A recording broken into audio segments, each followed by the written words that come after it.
হ্যাঁ চলে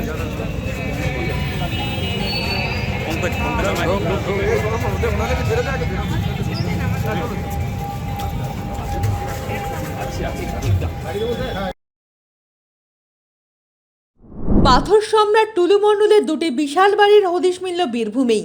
রয়েছে লিফট, জমি থেকে দামি আসবাবপত্র।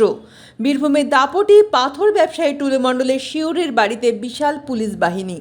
চলছে তল্লাশি। অবৈধ 50 কোটি সম্পত্তি উদ্ধারের পর গ্রেপ্তার অনুব্রত মণ্ডলের ঘনিষ্ঠ টুলু মণ্ডল। ফের শিরোনামের বীরভূম জেলার অন্যতম দাপুটে পাথর ব্যবসায়ী টুলু মণ্ডল বৃহস্পতিবার শিউরি শহরের সুভাষপল্লীতে অবস্থিত তার বিলাসবহুল বাড়িতে আচমকাই হানা দেয় জেলা পুলিশ। সূত্রের খবর, এদিন বীরভূম জেলা পুলিশের প্রায় 50 জন পুলিশ কর্মী, কনস্টেবল ও আধিকারিকদের একটি দল টুলু মণ্ডলদের বাড়িতে গিয়ে পৌঁছায় এবং পুলিশের হঠাৎ পদক্ষেপে চাঞ্চল্য ছড়িয়েছে এলাকায়। জানা গেছে, অভিযোগ শুরুর সময় টুলু মণ্ডলের এই বাড়ির পরিবারের কোনো সদস্য উপস্থিত ছিলেন না। তবে বাড়িতে উপস্থিত থাকা বাড়ির দেখভালকারী বা পরিচারকদের দিয়ে পুলিশ দীর্ঘক্ষণ ধরে কথা বলেন এবং নথিপত্র খতিয়ে দেখেন।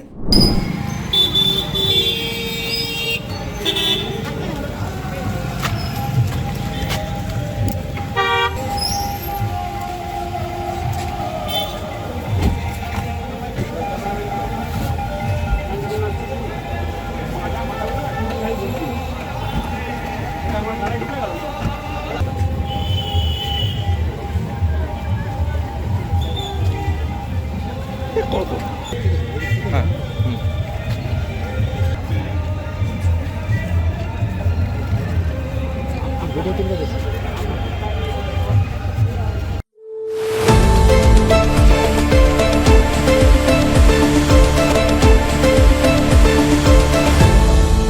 আপনারা দেখছেন এই বেলা বাংলা, শিরোনামে সবার আগে।